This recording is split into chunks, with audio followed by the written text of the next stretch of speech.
Bonjour, bonjour, vous êtes bien sur le podcast de l'externe, c'est Robin qui vous parle.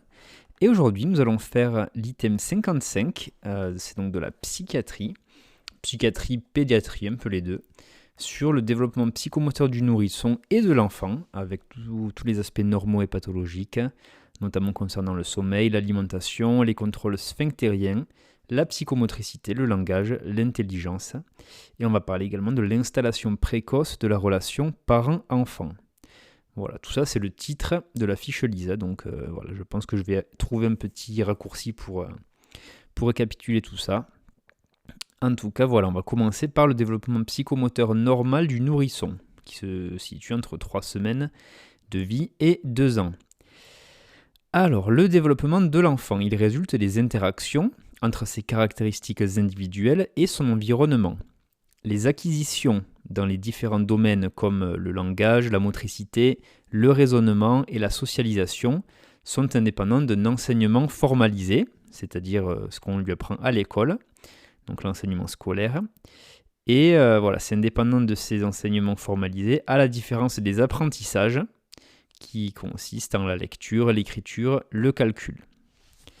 Donc voilà. Donc l'enseignement formalisé n'agit pas sur la socialisation, alors que les apprentissages ont un rôle dessus. Alors, les principales étapes du développement moteur normal. Donc, il va y avoir une disparition progressive de l'hypotonie axiale et de l'hypertonie des membres. Voilà, c'est les nourrissons, globalement, ils n'arrivent pas à tenir leur tête quand on les tient de manière horizontale et la tête tombe. Par contre, leurs bras et leurs jambes sont très, très tendus. Voilà, sont très toniques. Donc on va avoir cette disparition progressive de l'hypotonie axiale et de l'hypertonie des membres pour obtenir quelque chose de plus harmonieux. On a une apparition de la motricité volontaire. Le tonus et le contrôle musculaire y progressent dans le sens céphalo-caudal et proximo-distal. C'est-à-dire du haut vers le bas, et de l'origine des membres vers la distalité. Les réflexes archaïques, eux, ils vont disparaître avant le 6e mois. On va les voir juste après, je pense. Donc, ça, c'était les étapes du développement moteur normal. Après, il y a les principales acquisitions du nourrisson jusqu'à 2 ans. Donc là, on a un petit tableau que je vais mettre dans le post Instagram, d'ailleurs, ça peut être pas mal de l'avoir. Un bon tableau récapitulatif qui reprend en fait les principales acquisitions du nourrisson jusqu'à l'âge de 2 ans, en tenant compte, bien sûr, de la variabilité normale du développement. Voilà, c'est des grandes lignes, mais chaque nourrisson va aller plus ou moins à son rythme quand même.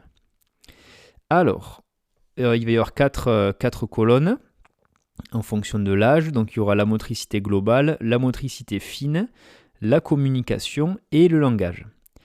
Donc, de 0 à 3 mois. Au niveau de la motricité globale, le nourrisson va tenir sa tête, entre 0 et 3 mois. Donc, à 3 mois, il doit tenir sa tête. La motricité fine, donc là, il peut suivre un objet qu'on lui tend devant lui, mais il ne va pas pouvoir le saisir encore à 3 mois. Au niveau de la communication, il y aura un sourire aux réponses, à peu près autour des 2 mois. Et le langage, ça va être des vocalises, voilà, il va faire des petits bruits, sans bien sûr, sans qu'il n'y ait de sens, quoi. Il va découvrir sa voix, on va dire.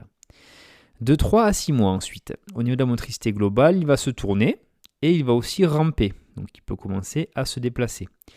Au niveau de la motricité fine, il va pouvoir attraper un objet.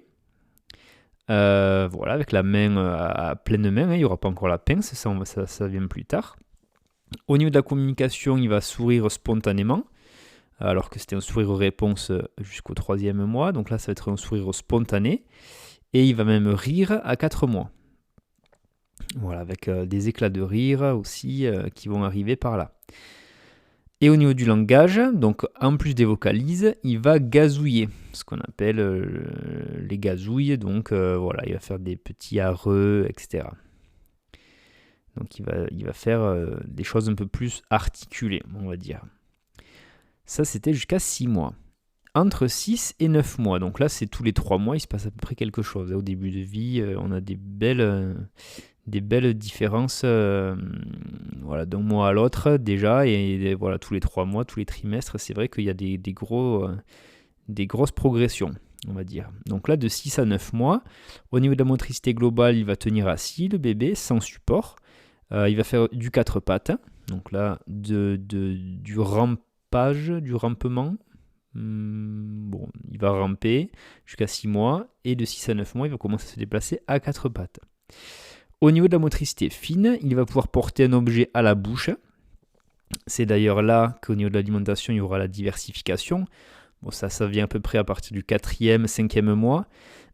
Et du coup, comme de 6 à 9 mois, il peut porter les objets à la bouche, on va pouvoir le laisser manger avec sa main. Il va pouvoir attraper les petits gâteaux, les petits bouts de légumes, etc. qu'il va pouvoir mâchonner. Parce qu'en plus, il y aura les premières dents qui vont arriver. Donc voilà, c'est l'âge 6 à 9 mois, il peut commencer à mettre des choses à sa bouche. Au niveau de la communication, là, il va se tourner lorsqu'on l'appelle. Voilà, il va reconnaître son prénom souvent. Et au niveau du langage, il y aura des babillages canoniques. Donc ça, c'est la prononciation de bisyllabes. Baba, papa, mama, dada, etc. Voilà pour les bébés de 6 à 9 mois. Donc là, déjà, ils arrivent à bien se faire comprendre, à comprendre également ce qu'on leur dit. Donc ça commence à être sympa cet âge-là, les bébés. De 9 à 12 mois. Donc là, il peut y avoir la marche en se tenant. Il va s'accroupir, il va se pencher. Voilà, au niveau de la motricité globale, on va être à ce niveau-là. Il y en a qui marchent même sans appui autour des 12 mois, généralement. Ça peut arriver à ce niveau-là. Au niveau de la motricité fine, il y aura l'acquisition de la pince entre le pouce et le doigt, ce qui va permettre d'être assez précis dans les petits mouvements de motricité fine. Au niveau de la communication, il y aura des gestes de communication. Il y aura également un pointage proto-impératif. Donc lors de la demande, il va pointer du doigt ce qu'il veut. Et après, il y aura un pointage aussi déclaratif. Donc là, ça peut être notamment le partage plutôt que la demande. Quand il va proposer quelque chose, voilà, il va pouvoir pointer ce qu'il veut partager. Et il y aura aussi la peur de l'étranger. Et là, souvent, en tant que médecin, ça commence à être compliqué pour les examiner parce qu'ils ne nous connaissent pas trop. Ils ne se rappellent pas de nous alors qu'on les voit tous les mois. Ou alors ils se rappellent de nous justement, mais comme on leur fait des vaccins, peut-être que ils ne nous aiment pas. Et en tout cas, ils ont peur de l'étranger. Donc ça commence à être compliqué à les approcher, des fois certains. À leur regarder les oreilles, etc. Ça peut être un peu compliqué. Mais bon, c'est le développement normal. La peur de l'étranger entre 9 et 12 mois. Et au niveau du langage, il y aura du jargon, ce qu'on appelle le jargon. Donc là, il va dire quelques mots qui, selon lui, veulent signifier quelque chose. Et généralement, les parents arrivent à comprendre un petit peu le jargon. Voilà, entre 12 et 18 mois. Donc là, c'est un peu plus vaste. On passe à des évolutions tous les 6 mois à peu près. Donc entre 1 an et demi, 12 à 18 mois. Il y a la marche sans appui, qui doit être acquise à 18 mois. Il va faire rouler une balle à cet âge-là, etc. Au niveau de la motricité fine, il va pouvoir boire dans un gobelet. Voilà. Au niveau de la communication, il va faire des demandes. Et au niveau du langage, il va prononcer ses premiers mots. Il y aura à peu près 10 mots connus vers 15 mois. Voilà pour le langage. Et de 18 à 24 mois, donc de 1 an et demi à 2 ans, il va pouvoir monter les escaliers au niveau de la motricité globale. La marche à reculons sera aussi acquise. Il va pouvoir courir également. Voilà, bon, pas comme Usain Bolt, mais il va pouvoir courir un petit peu, donc soulever les 2 pieds en même temps, sauter, etc. Au niveau de la motricité fine, donc, il va pouvoir empiler des cubes pour faire des petites tours. Il va se déshabiller également. Voilà, bon, il ne fera pas encore ses lacets, mais il va pouvoir enlever ses habits.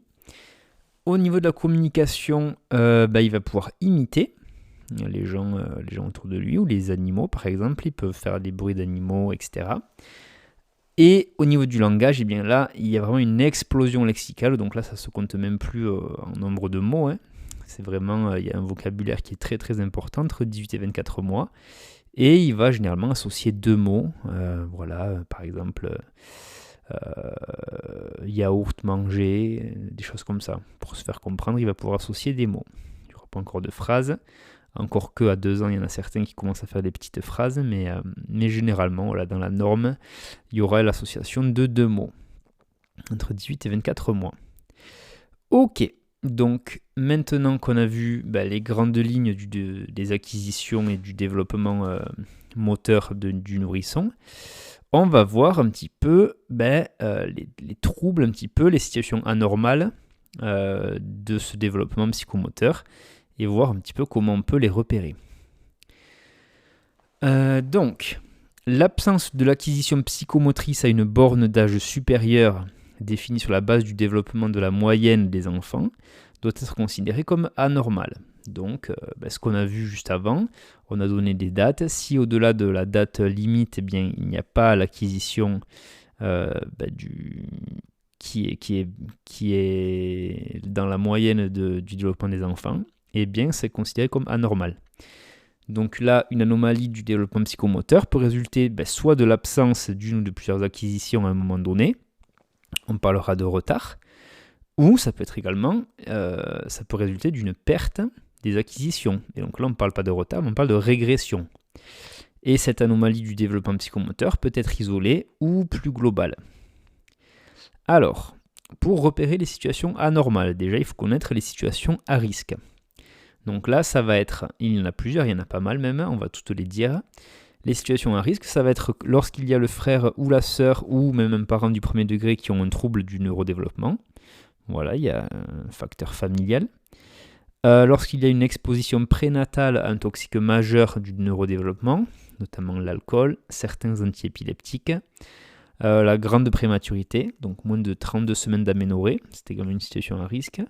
Le poids de naissance inférieur à 1500 grammes, un peu lié bien sûr à la prématurité. Les encéphalopathies aiguës néonatales, ce qui va inclure les convulsions aussi du nouveau-né. Les anomalies cérébrales de pronostic incertain, notamment les ventriculomégalies, l'agénésie des corps calleux, etc. La microcéphalie, donc là c'est lorsque le périmètre crânien est inférieur à moins 2 DS. Donc c'est moins 2 DS, je ne sais pas ce que ça veut dire exactement, j'ai oublié, mais c'est par rapport à la norme de la moyenne des enfants globalement. On va regarder ça, moins 2. Voilà, bien sûr, je ne trouve pas. Périmètre crânien.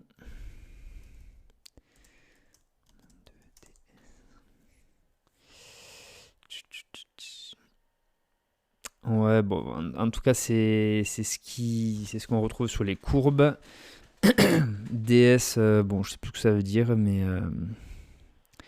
c'est par rapport globalement, à la moyenne du périmètre crânien des nourrissons. C'est des percentiles globalement. Bon, bref, on va pas rentrer dans les détails. Alors, donc lorsqu'il y a une microcéphalie, c'est une situation à risque. Ça peut être soit congénitale, soit secondaire, bien sûr. Ensuite, les infections congénitales ou néonatales, c'est un facteur de risque, notamment les infections au cytomégalovirus, la toxoplasmose, la rubéole, les méningites et encéphalites, bien sûr, etc. Ensuite, les syndromes génétiques qui peuvent affecter le neurodéveloppement, bien sûr. Les cardiopathies congénitales complexes qui sont opérées.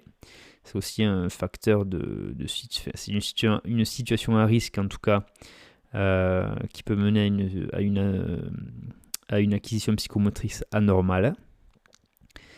Les chirurgies majeures aussi, notamment du cerveau, de l'abdomen et du thorax. Et l'ictère néonatal sévère, y compris pour les nourrissons qui naissent à terme. Là, c'est ce qui est défini par une bilirubine supérieure à 400 mmol par litre. Ça va être une situation à risque. Voilà. Ensuite, les comportements inhabituels. Donc, comment est-ce qu'on va pouvoir les reconnaître ? Donc là, ça va être les troubles durables et quasi quotidiens du sommeil. Quand il y aura une grande sélectivité alimentaire qui sera inhabituelle pour l'âge, c'est aussi un comportement inhabituel. La difficulté dans les prises alimentaires. L'aversion ou l'évitement du contact tactile de certaines textures ou tissus, il faut être attentif à ça. L'hyperréactivité, au contraire l'hyporéactivité à des stimuli sensoriels. L'exploration ou l'utilisation étrange des objets et de l'environnement, Donc c'est ceux qui vont se servir d'un objet de manière complètement inadaptée. Voilà. Les mouvements répétitifs, les stéréotypies gestuelles ou corporelles vont être des comportements inhabituels. Les comportements anormalement calmes, voire passifs, et les enfants qui bougent très peu aussi peuvent alerter. L'intolérance exagérée au changement de l'environnement. Des colères violentes et répétées, où l'enfant est inconsolable. Et l'hyperactivité motrice incontrôlable, où l'enfant se met même en danger lui-même. Donc ça, c'est des comportements inhabituels qu'il faut savoir reconnaître. Donc là, pas mal de ces choses-là dont on a parlé peuvent évoquer notamment les troubles du spectre autistique. C'est vrai qu'il y a pas mal de ces critères-là qui peuvent y faire penser. Alors, au niveau des examens anormaux, donc là, sur la base d'une évolution psychomotrice standardisée, avant 3 ans, pour repérer les examens anormaux, il faut qu'il y ait 2 noms dans 2 domaines différents. Donc là, en fait, c'est toutes les acquisitions au niveau de la motricité globale, de la motricité fine, du langage oral et de la socialisation. S'il y a 2 noms dans 2 domaines différents, eh bien, on peut dire que l'examen est anormal. Ou si on a un seul nom, mais qu'à côté on a un facteur de risque ou un comportement inhabituel, on peut considérer que c'est aussi un examen anormal. Donc là, c'est ceux qu'on a vus dans le tableau juste avant. Donc tenir sa tête à 6 mois ou tenir assis avec un appui.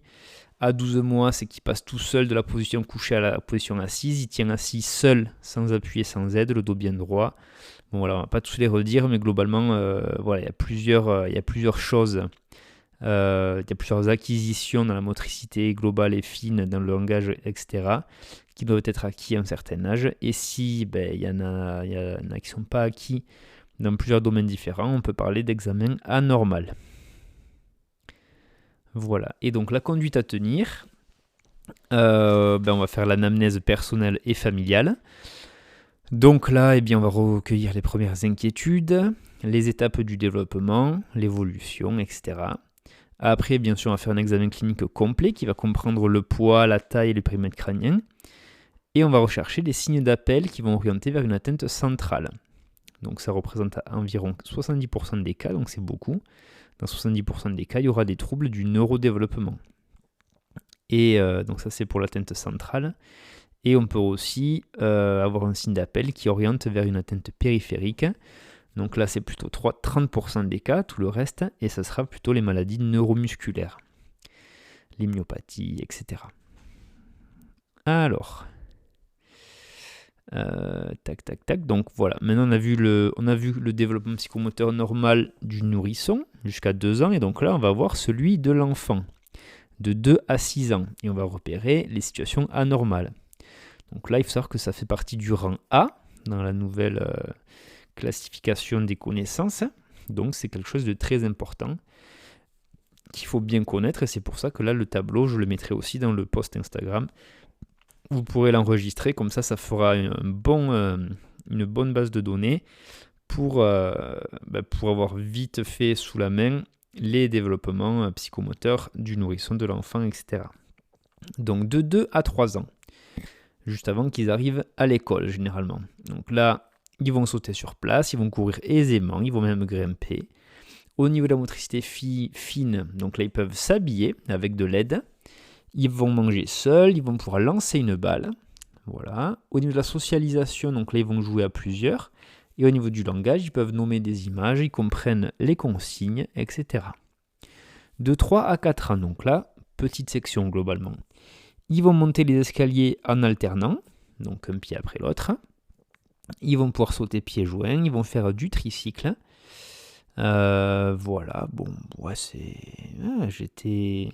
J'étais un bébé chaud, moi, en fait, quand j'y repense. Parce que moi, j'ai appris, c'est pas du tout pour me lancer des fleurs ou quoi, mais ça me fait mettre un peu en perspective tout ça. J'ai appris à faire du vélo sans les petites roues à 2 ans et demi. Voilà. Donc voilà, là, c'est de 3 à 4 ans, on peut faire du tricycle. Voilà, il y en a qui sont plus ou moins en avance, donc il ne faut pas prendre ça pour argent comptant. Voilà. Fin de la parenthèse. C'est pour ça que maintenant j'adore le VTT peut-être. J'avais des prédispositions visiblement. Bon, la motricité fine, donc entre 3 et 4 ans, ils vont tenir sur un pied, ils vont attraper une grosse balle. Au niveau de la socialisation, il y a des jeux de partage et ils jouent à faire semblant aussi, entre 3 et 4 ans. Ils peuvent jouer au docteur, faire la dinette, etc. Et dans le langage, ils comprennent les notions de fatigue, de faim et de froid. Donc là, c'est des notions un peu abstraites à la base, et là, ils arrivent à les comprendre entre 3 et 4 ans. Donc ils arrivent à s'exprimer sur le fait qu'ils aient faim, froid, qu'ils soient fatigués, etc. Donc là, 3-4 ans. Ensuite, 4 à 5 ans, donc moyenne section. Et après, c'est 5 à 6 ans, c'est juste avant le CP, la grande section. Donc 4 à 5 ans, ils vont sauter sur un pied. Ils vont pouvoir suivre une ligne en marchant, donc ils commencent à avoir un bel équilibre. Et là, ils vont descendre les escaliers en alternant. Là, c'était la montée des escaliers en alternant, l'année qui précède, donc 4 à 5. Là, ils arrivent à les descendre en alternant. Au niveau de la motricité fine, là, en 4-5 ans, il peut s'habiller sans aide. Il va pouvoir aussi donner un coup de pied dans une balle. Voilà. Au niveau de la socialisation, il se sépare facilement de ses parents. Alors qu'en petite section, là, c'est un déchirement. Lorsqu'il quitte les parents pour la première fois, là, 4-5 ans, voilà, il n'y a pas de souci. Et au niveau du langage, ils connaissent les couleurs et les notions de position, on va dire, d'un objet. Sur, sous, devant, derrière, etc. Et de 5 à 6 ans, juste avant d'entrer au CP, donc la grande section, ils vont pouvoir tenir sur un pied plus de 10 secondes. Pas facile ça, il y en a certains adultes qui n'y arrivent même pas. Alors que 5 à 6 ans, ils y arrivent bien. Au niveau de la motricité fine, ils peuvent dessiner un bonhomme complet. Voilà, moi je suis resté à ce stade-là, par contre. Je dessine à peine le bonhomme avec les petits traits, les petits ronds. J'ai pas progressé plus que ça. Au niveau de la socialisation, ils comprennent les conventions sociales. Ils vont rechercher l'approbation de leur entourage également. Donc là, ils commencent vraiment à être aptes à vivre en société, on va dire. Et au niveau du langage, ils peuvent expliquer un mot. Pas facile ça, hein. Donc voilà, ils connaissent bien sûr tous les mots, mais ils peuvent même les expliquer. Voilà. Donc là, on va voir maintenant, pareil, les situations anormales, mais qui concernent le petit enfant, donc entre 2 et 6 ans. Donc là, l'absence d'acquisition à la borne supérieure de l'âge doit être considérée comme anormale, comme pour les petits.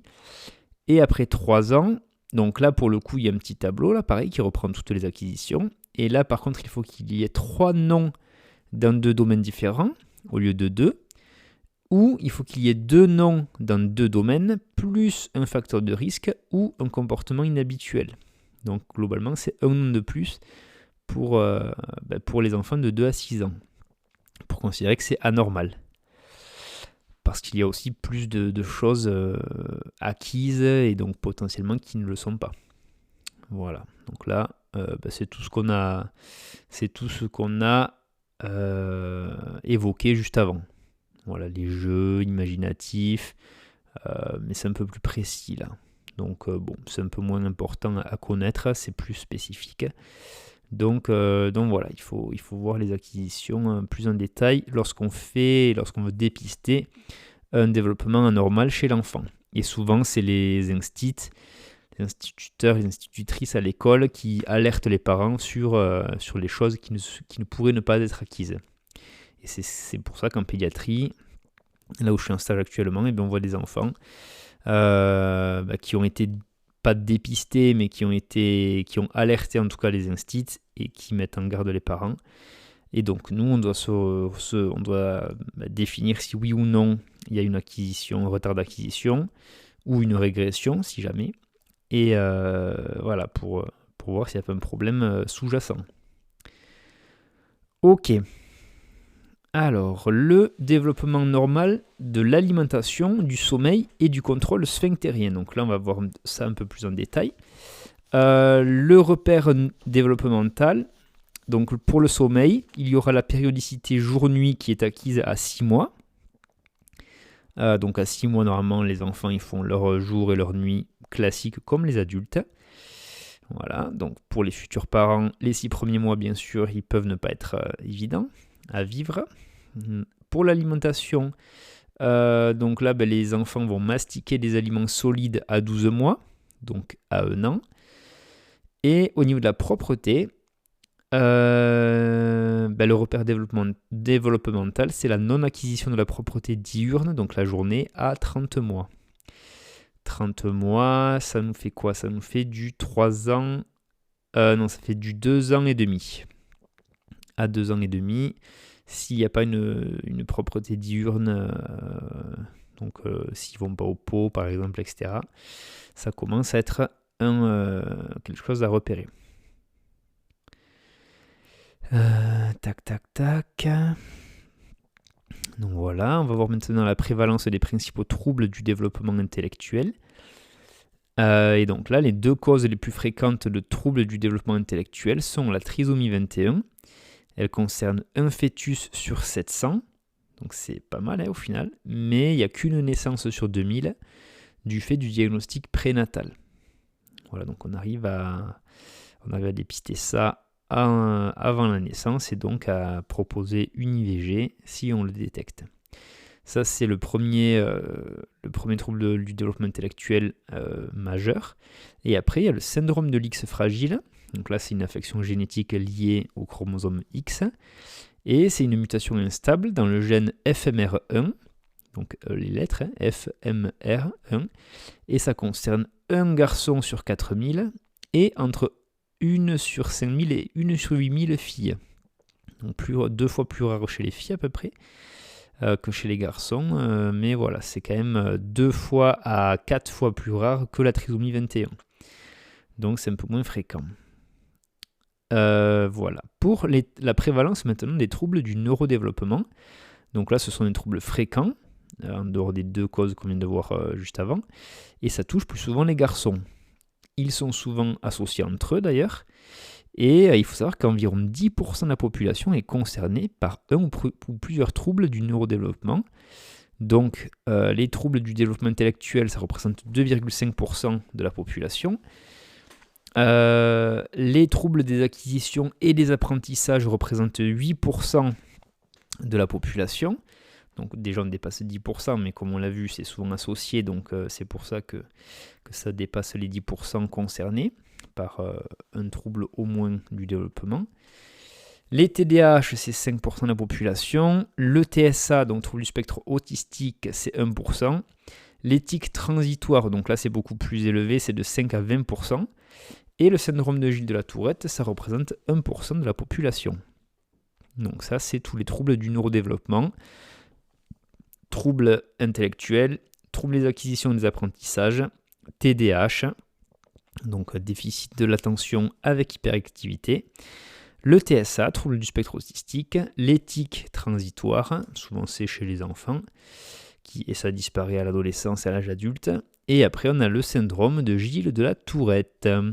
Voilà. Ça c'est tous les gros mots qui sont incontrôlables, des cris, etc. Vous avez sans doute déjà dû en entendre parler. Je crois qu'on l'avait même évoqué dans l'item mouvements anormaux, si je ne dis pas de bêtises. Donc ça peut valoir le coup d'aller le réécouter si jamais vous voulez faire le petit point sur Gilles de la Tourette.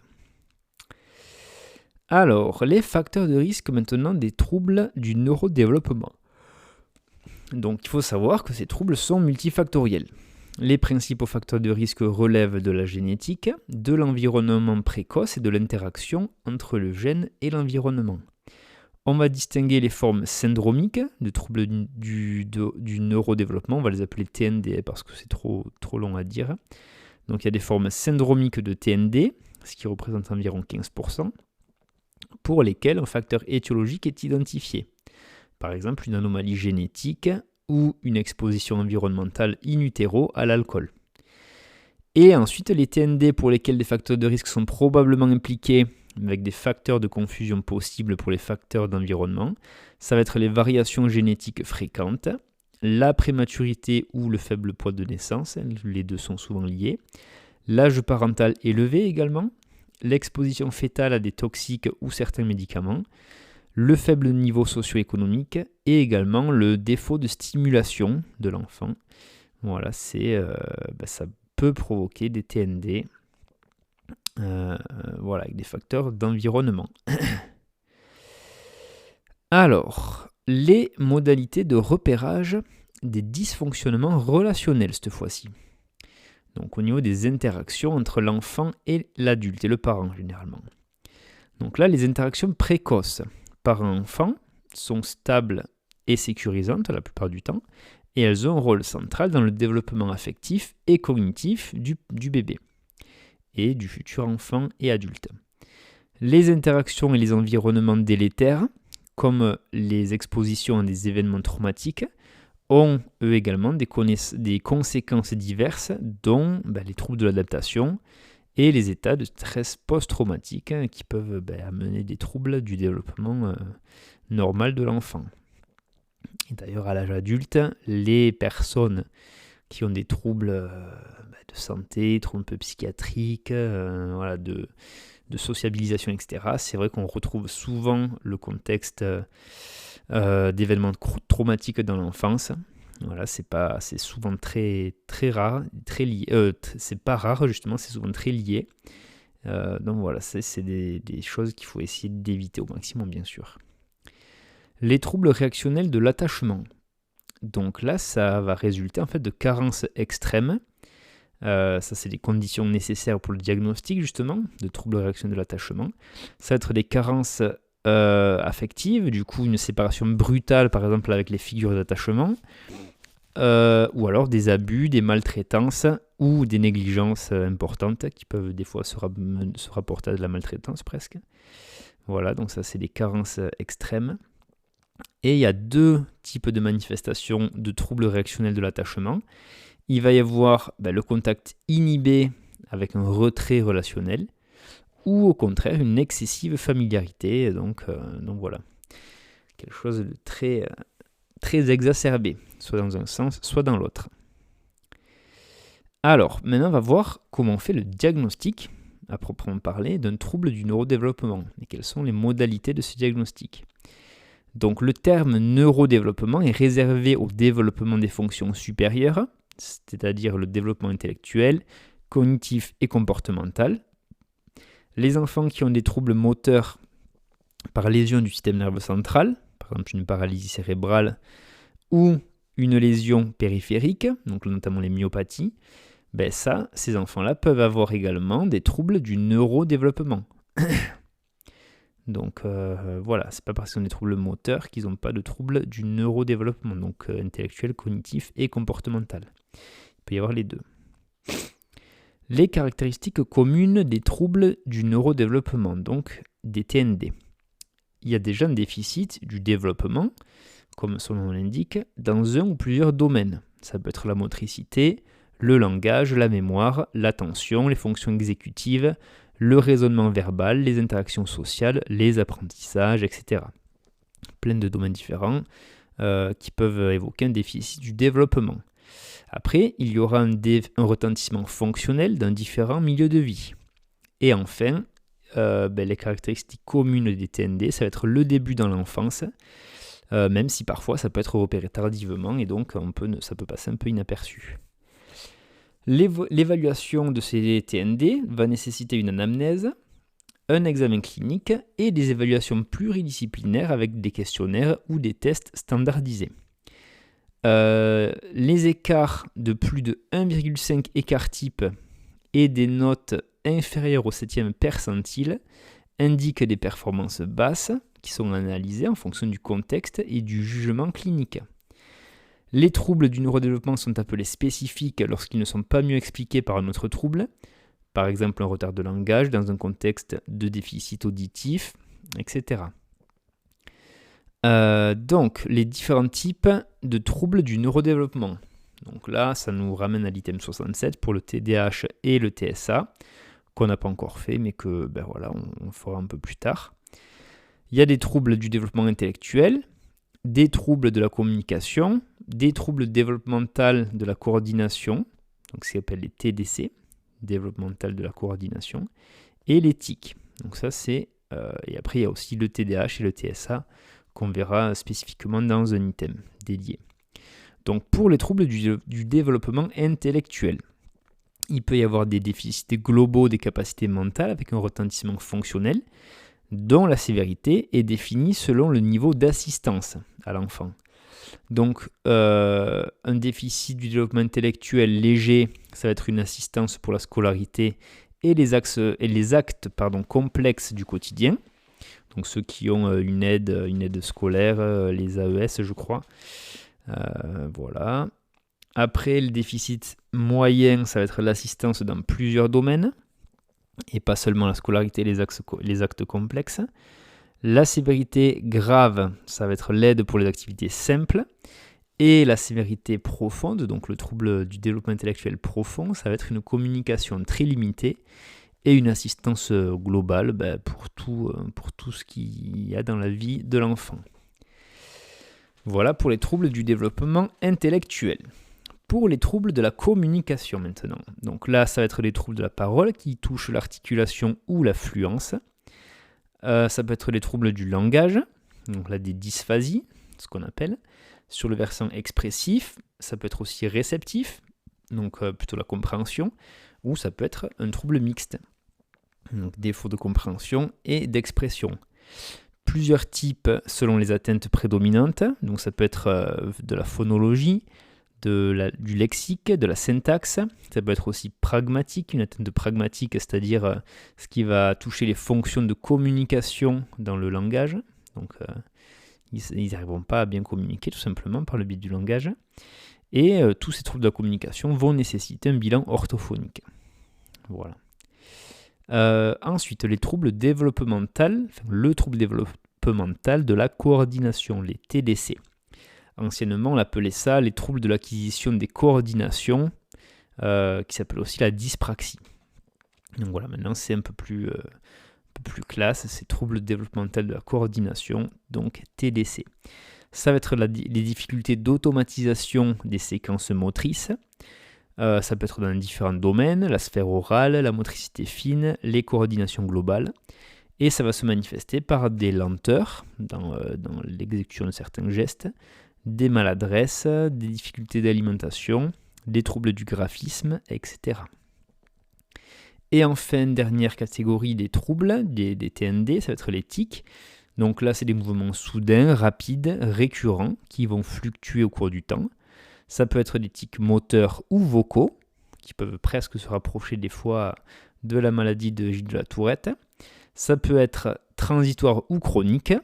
Et justement, le syndrome de Gilles de la Tourette, ça va être un syndrome en fait avec beaucoup de tics, notamment moteurs et vocaux, ça va être l'association des deux. Voilà, et ces tics seront multiples et souvent plus invalidants que les tics transitoires classiques. Et alors, dernière petite partie, enfin pas tout à fait, mais on arrive sur la fin, au niveau des modalités du diagnostic d'un trouble du développement intellectuel cette fois-ci. Donc là, il y aura les signes d'appel et les différentes causes incriminées que l'on va voir.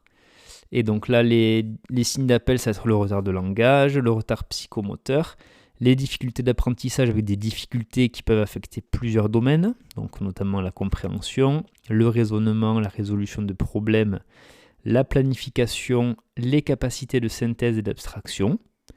Voilà. Également, les troubles du comportement vont être des signes d'appel pour le développement intellectuel. Et les principales causes, il y a en fonction de la temporalité. Donc anténatale, ça va être surtout des causes environnementales et génétiques. Environnementale, ça va être l'exposition infectieuse ou à un toxique in utero, l'alcool, d'autres toxiques comme des médicaments, etc. Et les causes anténatales génétiques, ça va être des anomalies du nombre et de la structure des chromosomes. Ça peut être également lié à l'X et aussi lié à des mutations ponctuelles, des mutations géniques ponctuelles. Ensuite, les causes périnatales autour de la naissance. Ça va être les complications de la grossesse et de l'accouchement. Donc, par exemple, une hypoxie du nouveau-né, etc. Une présentation en siège, par exemple, qui va mal se passer. Le cordon qui reste enroulé autour du cou, etc. Bref, toutes les situations compliquées autour de la grossesse et de l'accouchement. Et ensuite, les causes postnatales, ça sera les traumatismes, donc syndrome du bébé secoué, les chutes, les traumatismes crâniens, etc. Les infections, notamment les méningites, et enfin les encéphalopathies neurodégénératives. Voilà, donc tout ça, c'est les principales causes du trouble de développement intellectuel. Et enfin, on termine ce chapitre qui sera autour de 40-45 minutes au final, donc c'est pas mal, avec les modalités du diagnostic d'un trouble de l'apprentissage cette fois-ci, et non pas du trouble intellectuel. Donc la définition de ceci, les troubles spécifiques des apprentissages, c'est les troubles du neurodéveloppement qui sont caractérisés par des anomalies cognitives qui vont perturber les acquisitions, la lecture, l'orthographe, les mathématiques, sans que cette perturbation ne puisse être expliquée, il n'y a pas de T, par des troubles du développement intellectuel, des anomalies sensorielles, donc une surdité, une baisse de l'acuité visuelle, etc., ou des circonstances environnementales comme des carences environnementales graves, une absence de scolarité, etc. Donc c'est lorsqu'il y a des troubles des apprentissages sans qu'il y ait toutes ces causes secondaires qui peuvent l'expliquer. Les principaux troubles spécifiques, ça va être les troubles spécifiques du langage oral, le TSLO. Ça va être le trouble spécifique du langage écrit. Donc là, si ça touche la lecture, c'est ce qu'on appelle anciennement la dyslexie. Et ça peut toucher aussi l'orthographe, et c'est ce qu'on appelait anciennement la dysorthographie. Donc ça, c'est les troubles spécifiques du langage écrit. Et après aussi, les troubles de la cognition mathématique. Donc ça, ils le mettent pas, mais je pense que c'est ce qu'on appelait la dyscalculie. Globalement, ils n'arrivent pas à faire des maths, tout simplement. Et les principaux diagnostics différentiels à rechercher dans les troubles de l'apprentissage, ça va être les anomalies sensorielles. Un enfant qui apprend mal, ça peut être tout simplement parce qu'il n'entend pas ce qu'on lui raconte, ou qu'il voit mal, et donc il va pouvoir moins bien apprendre tout simplement. Ça peut être aussi les carences environnementales graves, et ça peut être aussi tous les autres troubles du neurodéveloppement qui peuvent donner ces troubles spécifiques des apprentissages. Voilà, nous avons fini ce chapitre intéressant de pédiatrie mixée à de la psychiatrie. J'espère que ça vous aura bien plu. Et puis voilà, je m'excuse pour l'absence d'épisode de lundi. Voilà, j'avais une petite... Et de la semaine dernière d'ailleurs, parce que j'ai fait une petite semaine de vacances. Donc voilà, j'ai mis un peu de côté le podcast. Donc voilà, ça reprend de manière habituelle mercredi, vendredi. Et puis le lundi, à partir de la semaine prochaine, sans faute. Allez, je vous souhaite à tous une bonne journée ou une bonne nuit, selon l'heure à laquelle vous écoutez cet épisode. Et puis on se dit à vendredi pour un nouveau chapitre. Ciao, ciao!